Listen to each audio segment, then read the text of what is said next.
Hari ini kita insya Allah akan belajar di tematik 6E, bukunya yang hijau ya, teman-teman yang baru bergabung, disiapkan bukunya yang warna hijau, yang ada judulnya Wirausaha. Nah, untuk wirausahanya sendiri nanti insya Allah kita bahas di pertemuan selanjutnya. Untuk hari ini kita akan membahas tentang ini. Yang pertama ada kerjasama ASEAN, materi IPS, kemudian ada bahasa Indonesia, tentang formulir, kemudian ada IPA tentang sejarah magnet, dan juga pelajaran tentang magnet ya. Nah, tujuan pembelajarannya hari ini, semoga teman-teman bisa mengetahui tujuan dan bentuk kerjasama ekonomi dan budaya ya. Lalu mengetahui cara pengisian formulir, lalu mengetahui sejarah magnet, kemudian jenis-jenis magnet, ada lagi cara penggunaan magnet, cara membuat magnet. Nah, yang pertama ini tentang kerjasama ASEAN dalam bidang budaya dan bidang ekonomi. Nah, teman-teman boleh buka bukunya halaman 5. Bukunya halaman 5. Udah? Sudah. Nah, di situ ada tentang Festival Makanan ASEAN. Nah, Festival Makanan ASEAN ini adalah salah satu bentuk kerjasama dalam bidang budaya. Dalam bidang budaya itu seperti makanan khas, bahasa, kemudian juga misalnya dari segi kebudayaannya itu sendiri, misalnya dari pakaiannya, tariannya, rumah adat, dan lain-lain. Tapi untuk di sini, festivalnya festival makanan. Makanan termasuk ke dalam budaya. Makanya di sini yang menyelenggarakannya Kementerian Pendidikan dan Kebudayaan atau disingkat apa? Kemendikbud. Kemendik apa? Kemendikbud. Kemendikbud. Kemendikbud, Kementerian Pendidikan dan Kebudayaan. Di kawasan Kota Tua, Jakarta. Siapa yang pernah ke Kota Tua? Aku. Pernah? Iya. Oh iya, waktu dari sekolahan ya? Pernah ya ke Kota Tua ya? Sama Pak Eka dulu ya? Iya. Sama siapa ya? Sama Ustazah Rahma? Bukan? Sama Ustazah atau sama Ustazah Yuli? Sama siapa dulu ke sana? Lupa lagi. Aku Ya. udah 2 kali. Kalau ke Kota Tua tinggal naik ini ya, naik kereta, naik KRL, terus turunnya di stasiun akhir stasiun Kota Tua. Jangan salah naik kereta. Kalau dari Bogor ada 2 jurusan. Ada yang ke arah Jatinegara, ada yang ke arah Kota Tua. Jadi naiknya yang ke Kota Tua. Turun sampai di ujung, sampai paling ujung. Terus nanti dari situ bisa jalan kaki. Kalau nggak capek, bisa naik angkot, bisa naik Grab, bisa naik taksi. Terserah. Nah, ini Festival Makanan ASEAN itu diadakan di Jakarta. Waktu tahun berapa nih? 2017. Ya, Agustus 2017 ya, tahun 2017. Tepatnya tanggal 5 sampai 6 Agustus 2017, hari Sabtu dan Minggu. Nah, mereka ini tidak hanya berasal dari sekitar Jakarta dan daerah lainnya, tetapi juga datang dari mancanegara. Mancanegara artinya adalah dari luar negeri ya, dari orang-orang yang berasal dari luar negara. Nah, para pengunjung ini dapat mencicipi sejumlah makanan yang ada di 10 stand pada pameran tersebut. Kenapa 10 stand? Ini ditambah. Kenapa ada 10? Iya, karena ada 10 negara ASEAN. Negara anggota ASEAN ini ada 10, makanya ada 10 stand. Jadi di sana dibagi-bagi, ada stand Indonesia, ada stand Malaysia, ada stand Thailand, ada Brunei Darussalam, Singapura, Vietnam. Filipina, Laos, Myanmar, dan Kamboja. Nah, ini adalah salah satu rangkaian dalam peringatan ulang tahun ke-50 berdirinya ASEAN. Kalau tahun 2017 ASEAN berdiri sudah 50 tahun, tahun ini berapa? Kan 2017 50 tahun. Tahun ini kan 2021. 54 tahun. 54 tahun. 4 tahun. Berarti ASEAN sudah berdiri selama 45 tahun. Nah, di masing-masing stand itu ada apa aja di sana? Ada makanan-makanan khas dari 10 negara itu dan juga ada bahan-bahannya. Jadi dikasih tahu juga nih kalau mau bikin misalnya apa ya? Kalau makanan khas Thailand apa ya? Ada yang tahu nggak? Atau Thai tea deh yang paling gampang deh ya. Misalnya teh Thailand tuh yang terkenal Thai tea misalnya. Ini kalau mau bikin Thai tea apa aja ntar dijelasin sama orang Thailandnya. Pakai teh apa, terus dicampur apa, sama misalnya ke Indonesia. Biasanya kalau orang Asia Tenggara mungkin masih inilah ya dengan makanan-makanan khas Indonesia kayak misalnya makanan yang banyak rempah-rempahnya. Kita bisa tanya bumbunya apa aja gitu. Terus di sini juga dijelasin juga tentang sejarah kulinernya. Kenapa ini kerak telur namanya? Kenapa ini namanya lumpia misalnya gitu. Dijelasin tuh sejarah makanannya apa. Tapi makanan yang disajikan kan Indonesia makanannya banyak banget ya, makanan tradisionalnya. Yang disajikan nggak sama. Jadi dipilih beberapa makanan yang paling ikonik atau paling dikenal. Oh, kalau makanan itu Indonesia banget gitu. Selain pengunjung dapat menikmati ASEAN Food Festival, mereka juga dapat menghadiri seminar Panji yang juga bagian dari rangkaian acara peringatan ulang tahun ke-50 berdirinya ASEAN. Dalam seminar pengunjung disajikan mengenai cerita-cerita tarian-tarian, legenda-legenda dari Indonesia sebagai upaya penghayatan nilai-nilai pembangunan. Kalian tahu seminar? Enggak. Nggak tahu seminar? Seminar itu contohnya misalnya ada seseorang nih yang dia itu memiliki sebuah prestasi atau dari lembaga pemerintahan. Terus ngasih tahu kayak bikin kayak belajar gitu teman-teman. Tapi biasanya diadakannya dengan jumlah orang yang lebih banyak, bukan seperti di cuma 10 orang biasanya. Tapi ada juga yang seminarnya kecil gitu. Biasanya dalam ruangan yang besar dihadiri oleh puluhan, ratusan atau ribuan orang, dan yang berbicaranya itu adalah biasanya kadang orang-orang terkenal, orang-orang hebat, atau dari lembaga-lembaga tertentu. Misalnya siapa ya? Misalnya tentang misalnya Najwa Shihab nih, dia seminar, terus membicarakan tentang jurnalistik. Nah, pesertanya itu banyak anak-anak muda misalnya gitu. Dia berbicara apa itu jurnalistik, gimana caranya ini. Nah, orang yang berbicaranya itu adalah orang yang ahli di bidangnya. Biasanya seminar tuh kayak gitu. Di sini ada seminar Panji, di dalamnya ada cerita-cerita juga, ada diselingi tarian-tarian daerah, ada legenda. Tahu legenda? Legenda Indonesia, contohnya legenda Indonesia. Sangkuriang. Sangkuriang, betul. Sangkuriang itu legenda Indonesia. Apalagi? Main kundang. Main kundang. Oke, apalagi?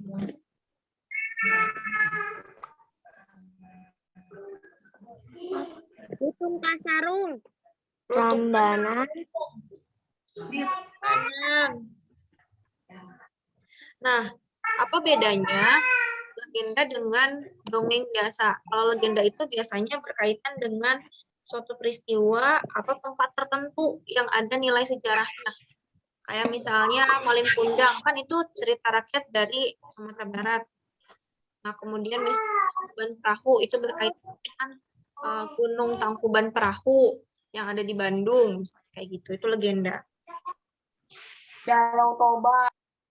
Ya, Danau Toba. cerita tentang Danau Toba. Nah, kalau ini adalah kerjasama di bidang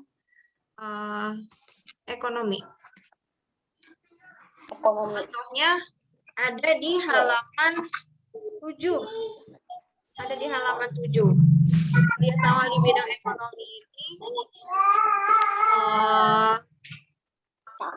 tujuannya untuk menghilangkan hambatan-hambatan ekonomi di atas, teman-teman bisa baca. Dikasih garis bawah pakai pensil atau pakai stabilo boleh, atau pakai pulpen atau apa.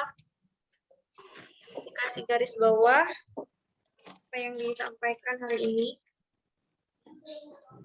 Untuk mencapai tujuan-tujuan ASEAN, negara-negara anggota ASEAN melakukan kerjasama, salah satunya kerjasama di bidang ekonomi. Yang di garis bawah yang ini.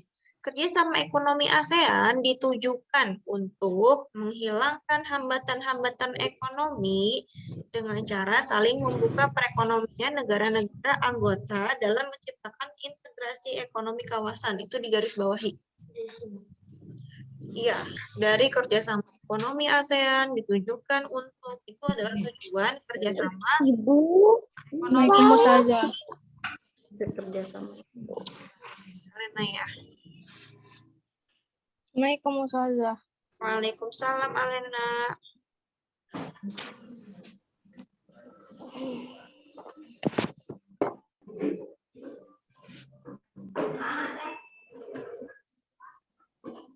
Oke, kalau sudah, kerjasama ekonomi ini mencakup beberapa kerjasama di sektor-sektor perindustrian, perdagangan, pembentukan kawasan perdagangan bebas atau ASEAN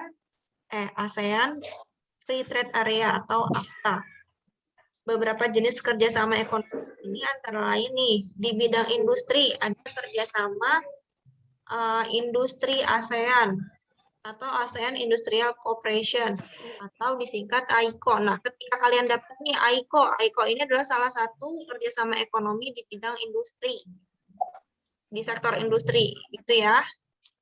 Maksudnya, lalu ada lagi perdagangan bebas dengan melakukan mitra wicara atau free trade agreement, perjanjian mitra wicara. Lalu ada di sektor jasa, ada sektor transportasi dan telekomunikasi. Telekomunikasi itu komunikasi ya, di bidang komunikasi, pariwisata dan keuangan. Kemudian di bidang perdagangan, pembentukan kawasan perdagangan bebas ASEAN atau dalam kurung AFTA nih. Kalau AFTA ini di bidang ekonomi di sektor perdagangan, melalui pemberlakuan tarif efektif bersama atau Common Effective Preferential Tariff atau CEPT antara 5-10% atas dasar produk per produk, baik produk ekspor maupun impor. Ekspor itu apa ya? Kegiatan ekspor itu ngapain ya? Wow. Kalau ekspor itu apa? Menjual atau membeli? Mengirim. Mengirim barang. Iya, mengirim atau menjual barang atau produk dari dalam negeri ke luar negeri. Kalau impor, kebalikannya, kita beli dari luar negeri. Nah, guna menghilangkan perdagangan negara-negara asing. Lalu di sektor-sektor lainnya, ada di sektor komoditi dan sumber daya alam, ada di sektor energi dan mineral, di sektor usaha kecil dan menengah, lalu ada di subsektor pertanian dan kehutanan yang ini, lalu ada juga kerjasama dalam bidang pembangunan. Jadi banyak kerjasama yang bisa dilakukan oleh negara-negara ASEAN dan itu sangat bermanfaat. Jadi seperti Siskakol. Bermanfaatnya kenapa? Nah, dengan adanya kerjasama, setiap negara bisa mengisi kekurangan negaranya dan membantu dengan kelebihannya. Seperti manusia nih, manusia bekerja sama, yang dibilang bekerja sama adalah ketika si A dan si B punya kekurangan yang berbeda dan punya kelebihan yang berbeda, mereka saling melengkapi sehingga menjadi tim yang kuat. Nah, ini Festival Makanan ASEAN yang tadi, atau ASEAN Food Festival adalah salah satu bentuk kerjasama ASEAN dalam bidang sosial budaya. Nah, selanjutnya kita akan mempelajari tentang formulir pendaftaran. Tapi sebelum mempelajari tentang formulir pendaftaran, teman-teman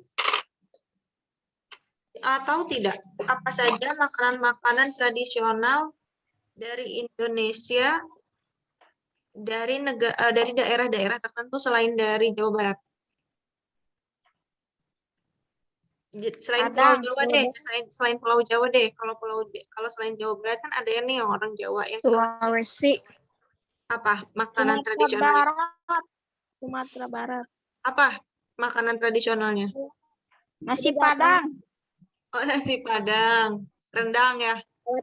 Jogja, gudeg, Selain dari Jawa, kalau Jogja masih Jawa. apa ya? Apa lagi? Papua, Papua apa makanan papeda, apa? papeda, Papeda. Papeda itu apa? Papeda itu apa, hayo? aci, bukan ya tadi.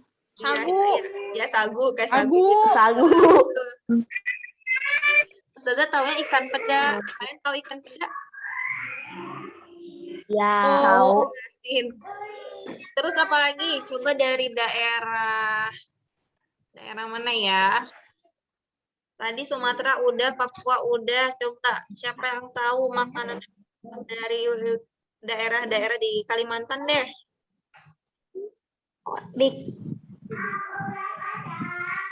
Dari Kalimantan. Tahu nggak? Soto Makassar. Soto Makassar, soto Banjar itu terkenal banget tuh soto Makassar, soto Banjar. Dari Madura, apa Madura yang terkenal? Sate Madura. Kayak bukunya Sate. siapa teh? Kayak bukunya Hizkil sama Razan ya, ada sate Maduranya.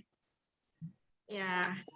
Nah, tadi juga kan kita udah belajar, udah tahu nih di acara ASEAN Festival itu ada seminarnya. Dan biasanya sebelum kita bisa masuk ke seminar itu, kita harus daftar dulu. Nah, untuk daftarnya kita biasanya disuruh mengisi formulir pendaftaran. Nah, formulir itu kalian pernah ngisi gak? Pernahkah kalian mengisi formulir pendaftaran? Pernah. Ngisi formulir apa?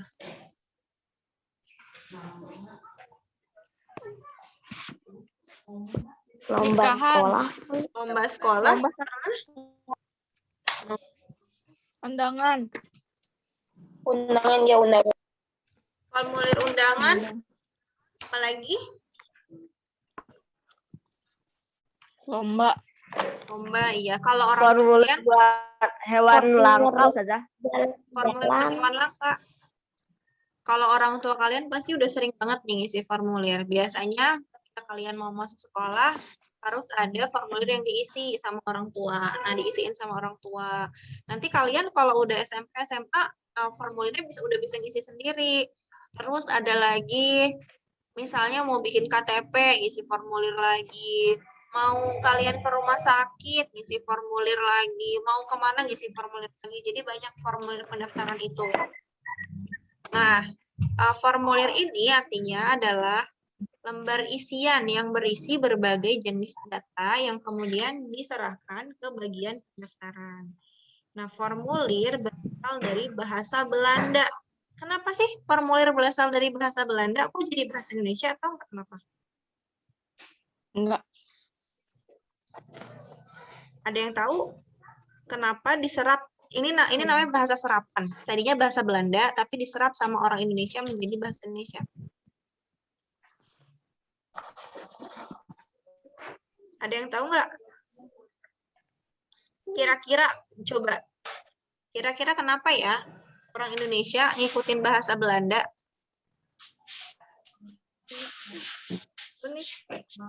Nggak tahu. Nggak tahu, karena Indonesia pernah diapain sama Belanda? Dijajah. Nah, dijajah sama Belanda dan itu lama banget. Jadi banyak bahasa-bahasa Belanda yang diserap ke dalam bahasa Indonesia karena terbiasa menggunakan bahasa itu. Jadi sering dengar orang Belanda ngomong itu dan diajak ngomong sama orang Belanda pakai bahasa Belanda, jadinya banyak yang diserap menjadi bahasa Indonesia. Ini contohnya. Ini dibacanya nih, dengerin Google Translate ngomong nih, formulirnya nih. Formulir. Kedengeran? Formulir. Beneran, tapi nggak jelas. Beneran. Formulir. Formulir. Begitu ya. Kata tersebut berarti kertas berisi berbagai pertanyaan yang formal yang harus diisi.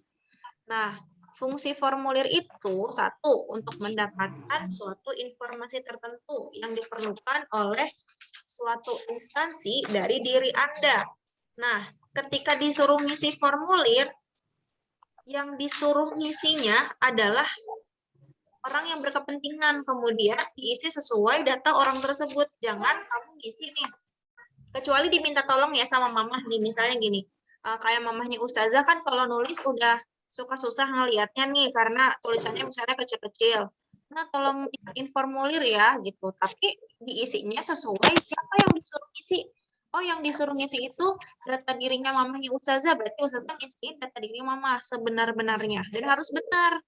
Kalau kalian yang disuruh ngisi, berarti kalian isi dengan data diri kalian sendiri. Dan harus data diri yang benar ya. Nggak boleh fake, nggak boleh bohong, nggak boleh hoax. Lalu yang kedua, untuk mengumpulkan data-data yang sama agar lebih mudah dalam mengelompokkan pengisian formulir. Misalnya, Ustazah pengen tahu nih, kalian itu mau masuk eskul apa? Lagi pembagian eskul nih.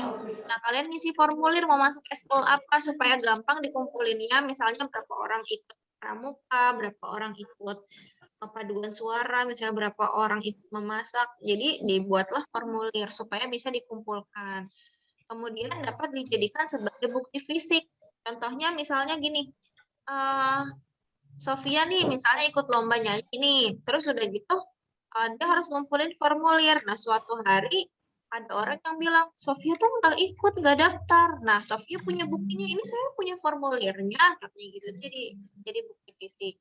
Kemudian yang keempat, merekam suatu bukti dari transaksi, misalnya dari pembuatan buku rekening, kemudian juga misalnya asuransi, biasanya itu mengisi formulir. Lalu yang kelima, mengurangi kesalahan pemesanan atau pengiriman barang. Nah, pas waktu ngirim barang juga kalian harus ngisi formulir. Biasanya ini namanya pembelinya siapa, ditujukan ke siapa, nomor teleponnya berapa, alamatnya di mana, kita tuliskan atau kita ketik gitu. Nah, itu salah satu formulir. Nah, jenis-jenis formulir ini ada formulir pendaftaran, ada penerimaan atau pengiriman barang, ada pembukaan rekening, ada permohonan pembuatan KTP atau SIM, dan lain-lain. Pendaftaran ada pendaftaran sekolah, pendaftaran lomba, pendaftaran seminar, pendaftaran ke dokter misalnya, dan lain-lain banyak.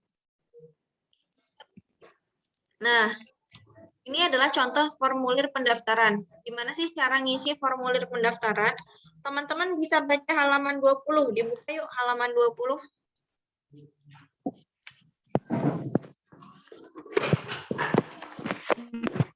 Nah, ini contoh pengisian formulir pendaftaran kegiatan ekstrakurikuler. Nah, coba petunjuk pengisian formulir. Yang pertama, istilah formulir menggunakan apa? Nama lengkap. Nama lengkap. Lalu setelah itu nomor 2, Menggunakan huruf kapital. menggunakan huruf kapital. Kenapa huruf kapital? Huruf kapital itu huruf yang besar-besar ya. Huruf kapital. Kenapa harus huruf kapital? Karena kalau pakai huruf yang kecil kadang suka tukar. Kayak kemarin pas lagi pengayaan nih, Ustazah nulis mengalir. Nah, L sama I-nya kayak nyatu jadi kayak huruf H. Nah, itu karena tulisannya pakai huruf yang kecil-kecil. Jadi seperti mengaher gitu. Padahal tulisannya mengalir. Makanya menggunakan huruf kapital. Takutnya nanti pas ditulis nama kalian tadinya misalnya Satria Ahmad Mustafa, jadinya Satria Atimat gitu kan. H-nya dikirain T sama I misalnya. Terus nomor 3, tulislah Alamat lengkap. dengan mencantumkan kode pos. Nah, teman-teman harus tahu kode pos kalian tuh berapa. Lalu tulislah tujuan mengikuti pameran, karena di situ Bu Sulasti di kasus ini Bu Sulasti mau ikut pameran. Kalau tujuannya mau ikut ekstrakurikuler, berarti tujuannya kenapa mau ikut ekstrakurikuler. Terus harus ada tanda tangan disertai nama lengkap. Nah, kita coba isi ya di sini ya. nama lengkapnya nih. Contohnya misalnya mau ikut kegiatan ekstrakurikuler. Ini Ustazah tulis nama Ustazah. Seperti ini ya. Nah, terus umurnya sesuai sama ini aja. Isinya apa aja? Isinya itu bisa apa saja tergantung apa yang dibutuhkan sama yang membuat formulirnya. Kadang ada yang menuliskan umur, ada yang menuliskan tempat tanggal lahir, ada yang tidak. Jadi tergantung apa yang diminta. Nah, misalnya di sini umur 26 tahun.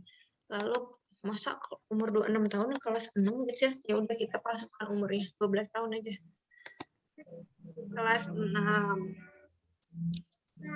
Nomor induk siswa misalnya 1, 2, 3, 4, 5, 6, 7, 8.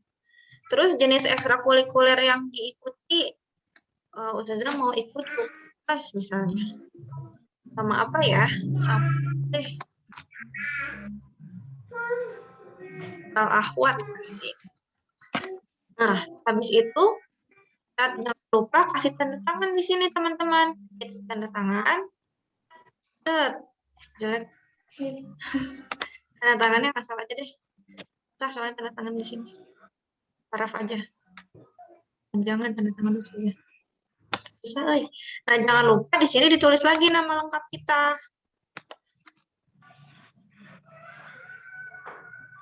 Ini tandanya udah sah nih. Ini beneran kita yang ngisi gitu. Nah, tanda tangan ini makanya dari sekarang sebelum teman-teman punya KTP, kalian harus mikirin nih, aku pengen punya tanda tangan kayak apa ya. Jadi ketika nanti kalian isi sebuah formulir atau apapun, kalian tidak berubah-ubah lagi tanda tangannya. Jadi tetap gitu. Nanti kalau berubah-ubah, ini tanda tangan siapa gitu. Nah, selain itu, kalian bisa buka di halaman berapa nih? Ada tadi mana ya? Nih, halaman 60. Halaman 60 lihat deh. Daftar riwayat hidup itu adalah salah satu contoh dari formulir. Halaman 60. Ya, daftar riwayat di sini ada daftar riwayat hidup. Kalau daftar riwayat hidup itu salah satu contoh dari formulir. Kalau ini isinya adalah tentang dirimu sendiri. Jadi data-data pribadi, ada pendidikan formal, ada kegiatan yang pernah diikuti, ada penghargaan atau prestasi. Ini punya kamu sendiri, jangan punya orang lain. Kecuali tadi ya dimintain tolong, tapi ketika orang itu minta tolong, kamu isinya data orang itu, bukan data kamu. Nah, daftar riwayat hidup ini bisa digunakan untuk kalian melamar pekerjaan, bisa untuk melamar ke sekolah SD, misalnya kayak gitu, ini diperlukan nih teman-teman. Misalnya, kalian tahu nggak di rapat kalian itu kan di depannya ada ini ya, ada yang tulisan namanya siapa, nama orang tua siapa, tempat tanggal lahir. Nah, itu salah satu data diri kalian. Nah, untuk ini nih, untuk data pribadi, ini sepertinya kalian tahu lah ya, nama lengkapnya siapa, jenis kelamin tahu kan maksudnya perempuan atau laki-laki. Golongan darah, kalian tahu golongan darahnya apa? A, B. Golongan darah ada 4, ada apa? B, A, terus A, B, C, D. A, B sama O. Ada A, ada B, ada A, B sama O. Terus pendidikan terakhir. Pendidikan terakhir itu maksudnya pendidikan yang terakhir kalian lulus. Jadi kalau sekarang kalian belum lulus SD, pendidikan terakhirnya adalah TK. Gitu. Kalau kalian nanti pas udah lulus SD nih, masuk SMP, pendidikan terakhirnya adalah SD. Tuh. Terus untuk pendidikan non formal atau kursus, misalnya nih, contohnya nih yang Ustazah tahu ya, misalnya kalian nggak nulis di situ di English first ya, Elena ya? Apa sih dia? Kamu lesnya di IF bukan sih? Iya. Di IF misalnya. Iya, kita lihat status mama. Terus di IF nih tulisannya IF, English first. Udah gitu kamu boleh tulisin sekarang di grade berapa misalnya. Atau ada yang les di Kumon. Atau misalnya dia punya pendidikan non formalnya seni tari, kursus seni tari misalnya. Atau kursus alat musik. Atau misalnya kursus apa namanya, futsal. Kan ada ya sekolah futsal, misalnya itu sekolah futsal. Nah, itu pendidikan non formal. Maksudnya non formal selain sekolah kayak SD, SMP, SMA, bukan sekolah formal kayak kita gitu. Kemudian kegiatan yang pernah diikuti ini boleh diisi dengan perlombaan yang pernah diikuti, organisasi yang pernah diikuti, kegiatan seminar ini boleh diisi. Misalnya aku pernah ikut kegiatan lomba marawis ya, atau lomba nasyid atau lomba apa lagi kaligrafi. Atau misalnya aku pernah ikut kegiatan ini apa namanya summer course misalnya pertukaran pelajar misalnya kayak gitu, atau misalnya pernah ikutan pesantren kilat, itu bisa dimasukin kegiatan yang pernah diikuti.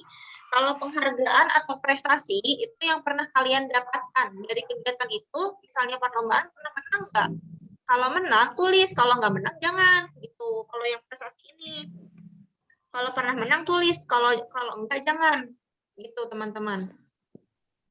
Misalnya kalian pernah menjadi peserta terbaik di acara pramuka itu se-Kota Bogor, atau menjadi juara satu Olimpiade bahasa Inggris misalnya, Olimpiade bahasa Inggris misalnya juara satu debat bahasa Inggris misalnya gitu. Kalian tulis di situ penghargaan atau prestasinya juara satu debat bahasa Inggris tingkat nasional misalnya gitu. Atau kalau memang belum punya prestasi tingkat nasional, boleh dari tingkat sekolah dulu atau dari lingkungan rumah, misalnya juara satu lomba makan kerupuk gitu. Gak apa-apa. Salah satu pencapaian kalian kok. Daripada nggak ada sama sekali kan ya. Kayak gitu teman-teman. Ada yang mau ditanyain nggak nih tentang riwayat hidup? Tahu cara ngisinya. Jadi harus pakai tulisan kapital. Ya, yang besar-besar hurufnya harus kapital. Nah, kalau untuk mengisi formulir, lalu boleh nggak sih Ustazah kalau di contoh halaman 47 kan itu tulisannya tidak kapital, boleh nggak sih sebenarnya? Sebetulnya boleh-boleh saja. Tetapi kalau untuk tulis tangan lebih disarankan untuk kapital karena takutnya tulisan kita kan acak-acakan gitu, atau cara penulisannya orang nggak bisa baca. Tapi kalau diketik misalnya mau ditulis biasa juga nggak apa-apa. Cuman lebih baik kapital, apalagi wajib kapital ketika dalam formulir itu ada keterangannya nih teman-teman. Misalnya di sini nih, di sebelah sini ada tulisannya, isi dengan huruf kapital. Berarti ini wajib kapital nih.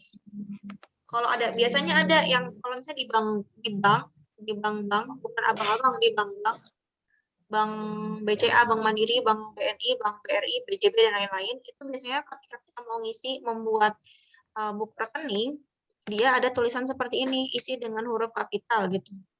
Jadi harus diisi pakai huruf kapital kalau ada tulisan kayak gini. Ada yang mau ditanyain kan nih untuk pengisiannya? Tidak. Jangan lupa kalau kalian bikin daftar riwayat hidup, dikasih tanggal juga di sini nih, baiknya tanggal pengisiannya. Misalnya Bogor, pakai kotaknya juga Bogor, tanggal berapa nih? 19 Oktober 2021. Ya, kalau tidak ada yang mau ditanyakan, kita lanjut lagi. Sekarang jam berapa ya? Udah jam segini. Wow, kok nggak mau?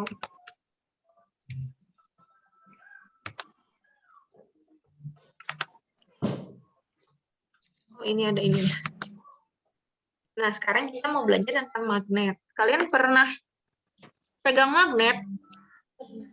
Di mana? Pernah. Ada yang punya gantungan, bukan gantungan, tempelan di kulkas? Yang nempel di kulkas? Iya. Nah, itu Ada. ada magnetnya itu. Ada magnetnya. Iya, ada yang bentuk makanan, ada yang bentuk ini. Apa yang kalian pikirkan kalau kalian mendengar kata magnet? Apa yang nempel. Nempel, betul. Apalagi? Mana? Besi. Besi. Nempel besi. Banyak ya. Nah, magnet ini adalah suatu benda yang mampu menarik benda lain. Makanya kalau kalian itu bisa menarik orang lain, misalnya kalian itu sangat baik, sangat ini sampai menarik hati orang lain, kalian mempunyai magnet berarti. Magnet ini adalah suatu benda yang mampu menarik benda lain. Boleh sambil dibuka halaman 10. Kita loncat-loncat ya.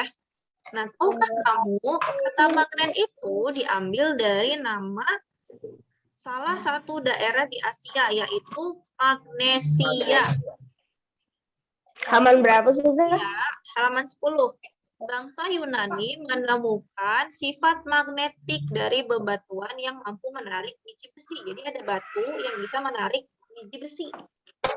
Nah, kalau kalian pernah dengar juga magnet itu bisa disebut juga dengan besi berani. Pernah dengar gak besi berani?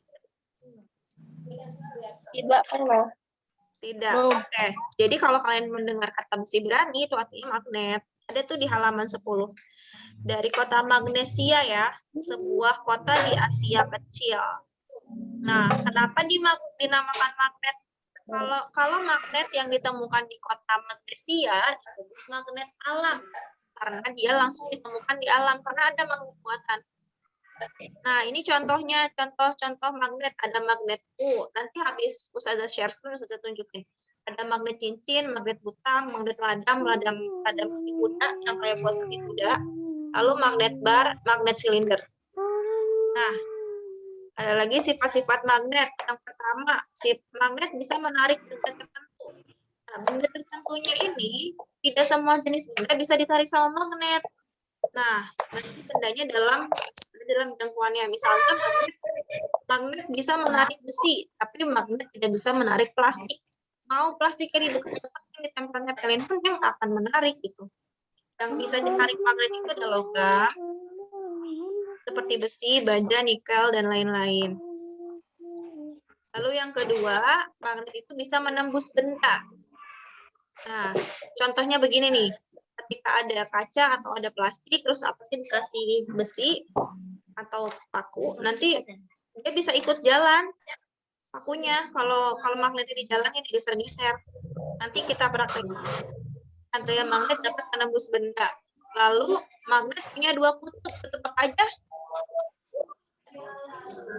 Kutub utara dan selatan. Betul, kutub utara dan kutub selatan nanti akan dijelaskan. Terus magnet punya medan magnet yang membentuk gaya magnet. Nah, medan magnet akan semakin rapat jika didekatkan dengan. Lalu sifat kemagnetan bisa hilang atau melemah. Oh, magnet itu bisa hilang atau lemah ya, sifat magnet bisa lama-lama tuh bisa nggak menarik benda. Iya, karena hal tertentu seperti sering jatuh, terbakar, atau lainnya. Jadi kalau tempelan yang di kulkas itu udah nggak nempel, mungkin karena sering jatuh. Nah, ini kita bahas tentang medan magnet. Medan magnet adalah daerah di sekitar magnet yang dapat mempengaruhi magnet atau benda lain. Nah, ini nih, yang serbuk-serbuk ini namanya medan magnet. Dia tuh nggak bisa dilihat sebenarnya, teman-teman. Tapi ada di sekitar magnet ini ada medan magnetnya. Yang medan magnet ini adalah nantinya bisa narik benda. Jadi kalau benda itu ada di sekitar medan magnetnya, dia akan tarik. Nih, tuh. Nanti bisa saya tunjukin deh. Ntar kalau ke sekolah kita mainan sama magnet. Ini contoh medan magnetnya. Sabtu ya Ustazah? Ya. Enggak Sabtu kayaknya. Kalau Sabtu kan dipisah-pisah kelasnya ya. Senin paling. Nah, ini kutub magnet. Kita bahas kutub magnet. Kutub magnet itu ada dua. Ada selatan, ada utara. Yang tengah-tengah ini bagian netral. Nah, kutub yang tidak sejenis akan tarik-menarik. Kalau kutub utara dan kutub selatan digabungin, ya, dia akan tarik-menarik. Kalau kebalik, utara sama selatan digabungin. Kalau dia itu kutubnya sejenis, utara dengan utara atau selatan dengan selatan, dia akan tolak-menolak. Sama aja kan kayak misalnya orang tua kalian nih. Kan orang tua kalian kan perempuan sama laki-laki kan? Bukan perempuan sama perempuan atau laki-laki sama laki-laki. Kalau sejenis, nggak akan punya anak gitu kan? Nggak akan menikah kalau sejenis, nggak boleh. Jadi dia selalu tolak-menolak. Kan kalau misalnya ada tiba-tiba ada cowok nih yang mendekati Bang Billy bakal lari apa bakal mendekat? Mendekat. Hah, mendekat. Kita langsung lari. Mbak lari kan, Bang Billy? Iyalah. Kalau ada Laki-laki, cowok laki-laki. ngedeketin Noel gitu kan, pasti lari kan? Berarti kalau sejenis pasti tolak menolak, pasti takut gitu kan, nggak mau. Kalau tarik menarik, nah kalau misalnya Bang Billy ngelihat ada Ahwat nih cantik tuh, baru tuh siapa tuh gitu. Nah ini contohnya nih, yang atas ini, yang utara ketemu dengan selatan, dia akan tarik menarik. Yang bawah itu utara sama utara mau dideketin gimana pun akan tolak. Nah ini selanjutnya adalah nama benda-benda yang dapat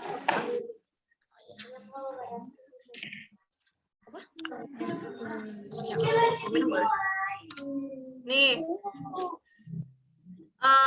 jenis bahan magnet.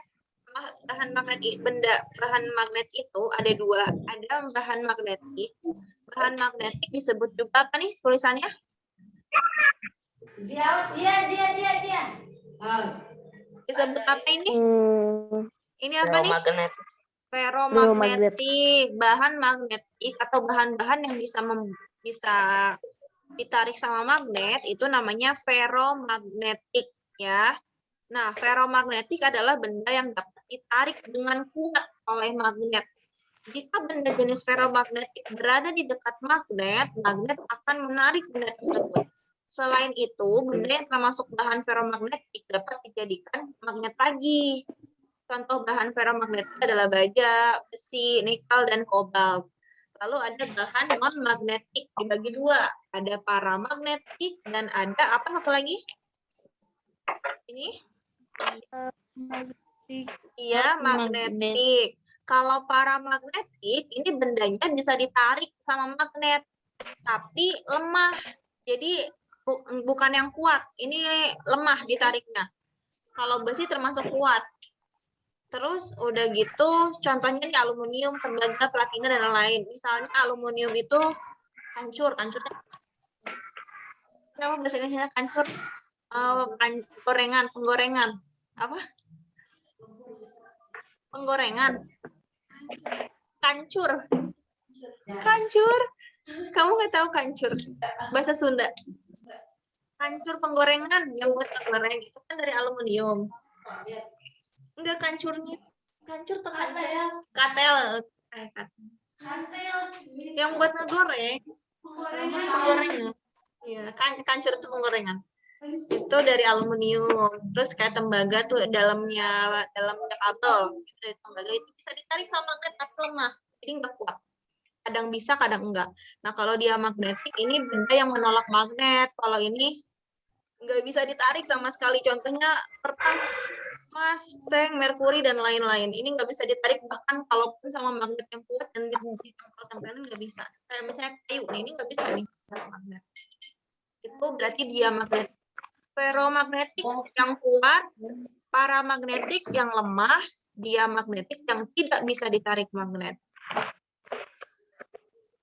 Cara membuat magnet ada 3. Yang pertama itu menggosok magnet pada sebatang besi atau besi. Jadi magnetnya digosok ke besi itu. Nanti besinya jadi ada magnetnya. Dan kalau misalnya mau ngegosok itu harus sejalan, nggak boleh bolak-balik. Jadi kalau ke depan aja, jangan ke depan, nggak boleh kayak gitu. Terus ke depan gitu. Nah, nanti kita coba praktek lah. Induksi ini mendekatkan atau menempelkan logam atau besi atau baja dengan magnet dalam waktu yang lama. Jadi dideketin kayak gini lama banget, berjam-jam, kalau bisa berhari-hari, nanti lama-lama tuh benda yang di bawahnya jadi ada magnetnya. Si besinya jadi ada magnetnya. Jadi kalau di bawahnya ditaruh paku, ini pakunya jadi nempel. Padahal aslinya besi dan bajanya ini nggak ada magnetnya. Lalu dengan cara elektromagnet atau mengalirkan logam dengan arus listrik pakai baterai nih. Ketika dialiri listrik nanti dia bisa menempel menempelkan benda-benda yang tadi. Nah, pemanfaatan gaya magnet ini ada di halaman 57 untuk petunjuk arah pada kompas. Kalian pernah pegang kompas? Yang buat penunjuk arah ada gambarnya tuh di halaman 58. Kompas adalah alat penunjuk arah mata angin. Nanti kalau kalian nggak tahu, kalau kalian lagi di dalam hutan, kalian bisa pakai kompas untuk menunjuk mana utara, mana selatan. Ya, buat sholat cari yang ke arah barat ya.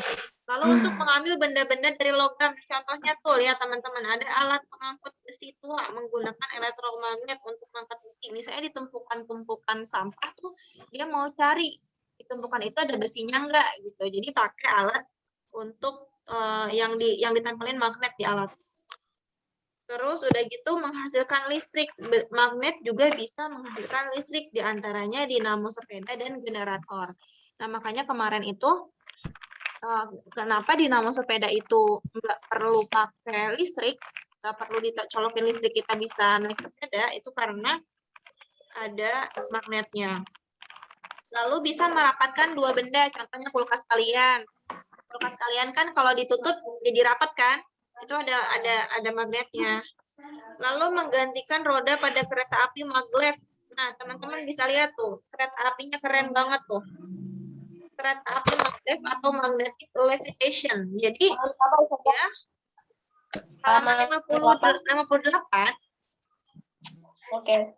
Kalau rodanya nggak pakai magnet susah? Dia nggak pakai roda, tapi pakai magnet. Dia nggak pakai roda. Jadi dia pakai sistem magnet sehingga kereta api ini bisa bergerak melayang di atas rel yang terbuat dari magnet. Lalu membantu mengubah energi listrik menjadi bunyi. Nah, kalau teman-teman pernah membongkar radio, di dalam radio itu ada alat yang seperti di gambar ini di halaman 59 yang di atas. Nah, itu tuh ada magnetnya itu teman-teman. Ada di telepon, di televisi, di earphone, di radio. Itu bisa mengubah sinyal getaran listrik jadi suara ketika kita dengar. Suara yang kita dengar. Jadi kemampuan magnet tersebut dikarenakan magnet dan magnet. Jadi magnet ini bisa mengubah energi listrik menjadi bunyi dan bisa juga menghasilkan listrik. Gitu. Nah, sampai sini ada yang mau ditanyakan? Tidak ada. Tidak ada. Nah, apa yang sudah teman-teman pelajari hari ini? Nih, teman-teman, ini adalah magnet apa tadi? Utara. Ini magnet. Ini magnet batang. Ini magnet cincin. Ini magnet cincin. Ini magnet batang. Ini ya, ketika ini magnet batang nih, yang biru adalah selatan, yang merah adalah utara. Ketika selatan dan utara didekatkan, dia akan menempel. Tuh, ya. Tapi kalau utara dengan utara, dia nggak mau tuh. Nggak mau. Tuh. Nggak mau. Bener-bener nggak mau. Diginiin pun dia nggak nempel. Meskipun dideketin gini, nggak nempel. Tapi ini kurang kuat sih. Kalau misalnya dia kuat banget, dia bakal sama sekali nggak bisa deket. Lalu, contohnya, dia bisa menarik benda.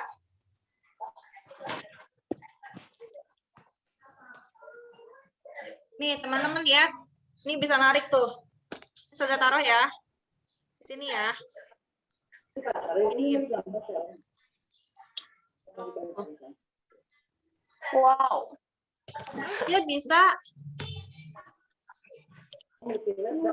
Oh, lihat ya. Ini Ustazah kasih ini nih. Lihat ya. Tuh. Bergerak kan? Jatuh. Tuh, bergerak kan? Jatuh. Nah, itu salah satu sifat magnet. Terus tadi cara membuat magnet, kalau misalnya dalam besi, misalnya ini besi ya. Tadi yang caranya digosok itu, dia harus satu arah gini, satu ke depan, nggak boleh bolak-balik itu. Jadi harus gini. Ini. Video lo bacain. Kita tinggal aja, ayo mama jauh. Jadi kita udah mau penjualan jadi sebenarnya. Nah, kalau misalnya kalian pernah lihat ada orang yang apa namanya kayak preman-preman di jalan gitu, suka nempelin kayak gini nih di kupingnya nih. Ginian. Iya. Ya, jelek ya kalau laki-laki pada pakai kayak gituan. Jadi kayak Kupingnya bolong saja. iya ya, ada yang dimasukin ini Ustazah ngeri deh. Dimasukin tutup botol. Bolong Tahu nggak? botol. Iya, kupingnya dimasukin tutup botol. Jadi bolong gede banget. Tapi teman-teman di daerah Kalimantan itu ada ada salah satu kebudayaan di suku apa ya, Ustazah lupa suku apa, yaitu orangnya pakai itu loh, pakai antingnya tuh banyak banget, semakin tua Sampai ke bawah, kalau sampai telinganya sampai ketarik. telinganya panjang, iya. Sama ada yang di leher, teman-teman. Dililitin pakai kayak kalung, tapi semakin tua tuh berarti semakin panjang, nanti lehernya jadi panjang gitu. Ada juga di daerah di Cina kalau nggak salah, itu dalam budaya apa di Cina, jadi kakinya itu harus dikecilin. Kaki kalian itu Iya, harus pakai dikecilin. sepatu kecil. Ya, dipakai sepatu kecil, harus dikecilin di ini. Dipotong gitu. Ada yang seperti itu. Gak ada jarinya tuh ya? Bukan di jari sih kayaknya, tapi di belakangnya. Ya, Mah ya. Saya juga belum pernah nonton videonya sih, jadi nggak begitu tahu. Nah, teman-teman, untuk pembelajaran hari ini, tadi kita udah belajar apa aja? Tentang magnet. Magnet, terus? Surat. Iya, formulir. Formulir, terus? Formulir. Apa lagi? ASEAN. Iya, betul. Banyak ya yang udah kita pelajari ya hari ini. Alhamdulillah. Ada yang mau ditanyakan tidak? Tidak. Tidak? Tidak. Kalau tidak, berarti kita tutup dulu ya. Nanti tugasnya Ustazah share di grup. Kalian boleh sekarang membaca-baca dulu tuh untuk tes PAI. Nanti harus ikutan di grup ya. Kayaknya diskusi gitu deh di grup deh, tanya jawabnya. Jadi kalian isi di grup nanti jawabnya. Dibaca-baca dulu bab 6 kalau nggak salah kata Ustaz Anda. Semangat belajarnya semuanya. Terima kasih banyak. Kita tutup ya. Mudah-mudahan pembelajaran hari ini bisa berbekas di teman-teman dan bisa diingat sampai nanti. Kalau ada yang mau ditanyain, boleh chat Ustazah ya. Terima kasih. Assalamualaikum warahmatullahi wabarakatuh. Waalaikumsalam warahmatullahi wabarakatuh.